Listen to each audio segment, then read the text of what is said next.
Selamat datang kembali dalam perkuliahan Matematika 2B MA 1202. Pada kesempatan kali ini kita masih akan berbicara tentang sistem persamaan diferensial linier. Secara khusus kita akan membahas tentang perilaku kuantitatifnya. Nah, misalkan kita punya sistem persamaan diferensial ini yang homogen dan otonom yang dilengkapi dengan kondisi awal seperti ini. Nah, masalah sistem persamaan diferensial plus kondisi awal biasanya kita sebut masalah nilai awal. Vektor xt disebut solusi dari masalah nilai awal bila vektor tersebut memenuhi persamaan diferensial dan kondisi awal yang diberikan. Masalah nilai awal selalu mempunyai solusi tunggal dan berlaku untuk semua T anggota real. Hanya masalah nilai awal yang A-nya seperti ini ya, A-nya konstan. Atau A-nya oke ya, yang kita bahas nanti A-nya hanya konstan ya. Kalau A-nya fungsi dari T tidak kita bahas. Teorema di atas menjamin bahwa solusi masalah nilai awal selalu ada. Lebih lanjut, bila kita mencari solusinya dan metode apapun, solusi yang didapat pasti sama karena solusinya tunggal. Pada slide berikutnya akan diberikan ilustrasi mengenai mencari solusi umum sistem persamaan diferensial dan solusi dari masalah nilai awal. Mari kita lihat. Ini berikan masalah nilai awal, ini dengan sistem persamaan diferensialnya agak khusus. Karena persamaan dalam X1 ini tidak memuat X2, dan persamaan dalam X2 tidak memuat X1. Ya, jadi saya bisa lakukan menyelesaikan ini secara terpisah. Ya, sehingga saya dapatkan solusinya adalah X1T tentunya adalah E pangkat min T dikali konstan, dan X2T-nya adalah konstan dikali E pangkat minus 3T. Oke ya, dalam notasi matriks saya punya seperti ini, A-nya adalah itu, X0-nya adalah itu, X-nya ada boleh saya tulis dalam bentuk jadi C1E pangkat minus T, komponen keduanya C2E pangkat minus 3T. Oke ya, karena ini komponen ke-1 dan komponen kedua, bisa saya tuliskan juga dalam bentuk seperti ini.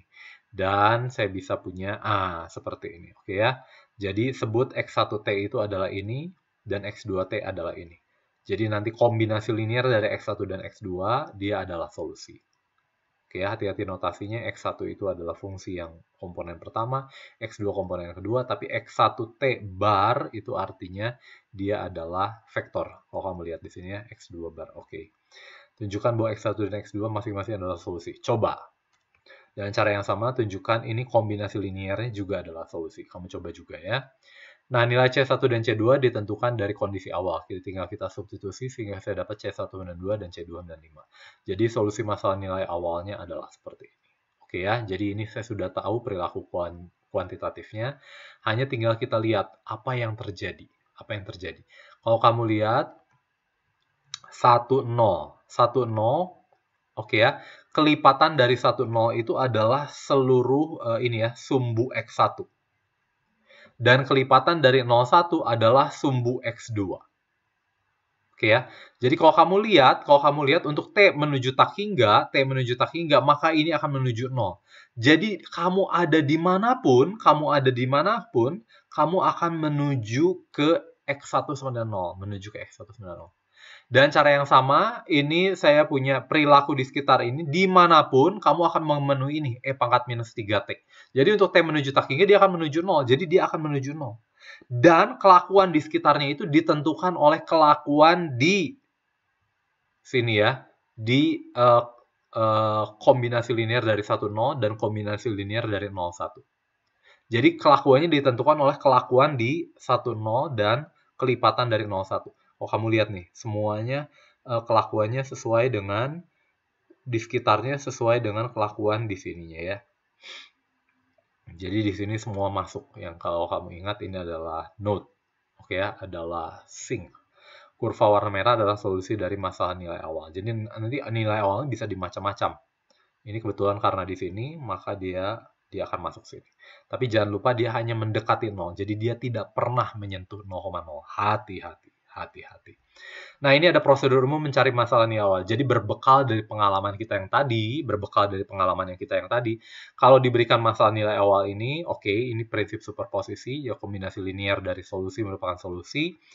Misalnya solusi dari bersamaan ini. Kenapa seperti ini? Berdasarkan pengalaman yang kita tadi. 1, 0 dikali dengan E pangkat, yaitu ya, konstanta tadi dikali T. Berbekal pengalaman itu, saya coba, kalau misalnya saya punya ini, A lambda dan V-nya itu siapa ya? Yuk kita coba lihat. Nah, saya memenuhi ini solusinya. Jadi saya akan substitusi ke sini. Jadi saya punya E lambda T dikali V, saya substitusi sebagai X, dan menjadi A dikali E pangkat lambda T dikali V. Oke ya. Tapi turunan ini terhadap T adalah apa? Tentunya ini lambda dikali E pangkat lambda T dikali V. Jadi saya punya ini.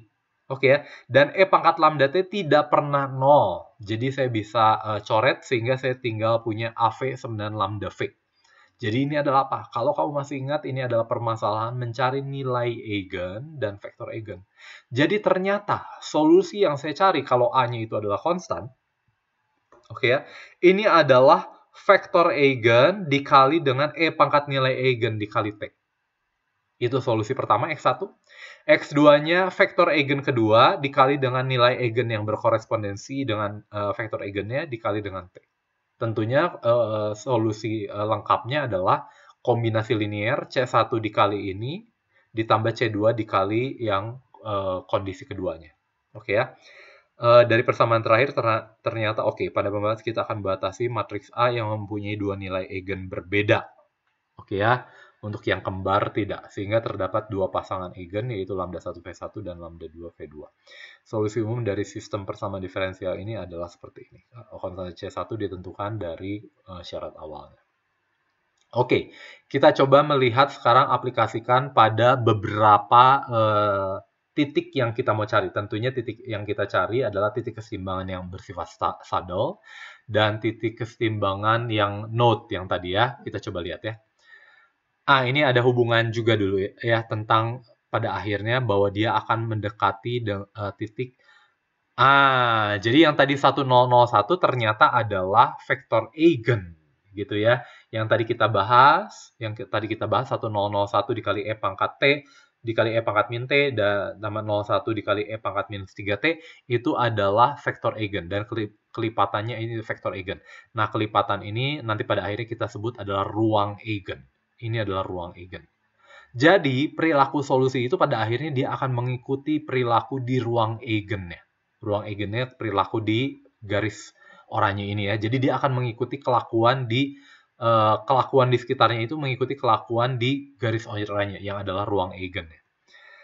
Keistimewaan dari perpotongan garis nucline dan phase potret fase itu tentunya adalah titik setimbang ya. Dua buah kurva solusi tidak mungkin berpotongan. Oke, kita sudah tahu. Garis yang dibangun oleh masing-masing vektor eigen merupakan solusi. Ya, bagian dari solusi ya, tidak solusi. Jadi ini bagian dari solusi karena juga dia tidak pernah menyentuh 0,0 dalam kasus ini misalkan ya. Kurva solusi tidak pernah memotong garis yang dibangun oleh vektor eigen. Jadi dia tidak pernah, kurvanya itu tidak pernah menyentuh garis oranye ini. Kalau kamu lihat solusi tidak pernah menyentuh yang oranye. Kalau yang ungu iya, tapi yang oranye tidak. Kurva solusi akan konvergen, maksudnya konvergen dia akan menuju ke garis yang dibangun oleh vektor eigen dominan. Oke, nah ini kita bahas tentang sekarang yang satu-satu untuk nilai keseimbangan yang saddle dan nilai keseimbangan yang node. Contohnya adalah ini adalah nilai eigennya, vektor eigennya adalah ini. Jadi secara umum solusinya seperti ini. Saya bangun satu-satu gitu, min 1,2. Jadi gitu. Gitu ya. Jadi saya punya ini.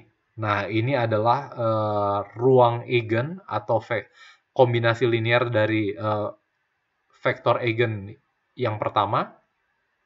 Dan ini kombinasi linear dari vektor eigen kedua. Kalau kamu lihat di sini, dia akan mengikuti apa? E pangkat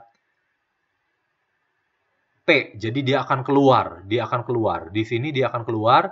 Jadi di sekitarnya dia akan gitu ya, karena mengikuti dia akan keluar. Di sini dia akan masuk. Jadi dia akan masuk. Jadi semuanya kelakuannya mengikuti kelakuan di ruang eigennya.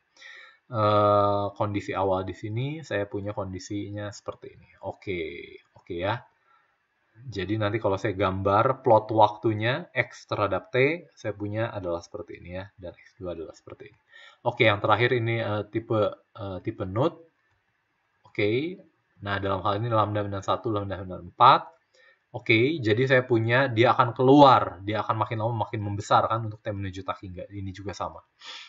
Jadi, dengan kondisi awal seperti itu, maka nilai keseimbangan bersifat tidak stabil. Kalau kamu lihat ini node yang tidak stabil, seluruhnya keluar, ya, source. Jadi di sini kalau kamu lihat ini keluar, sehingga kelakuan di sekitarnya dia selalu mengikuti kelakuan di ruang eigennya. Tidak stabil ya. Oke. Oke, ini plot waktunya.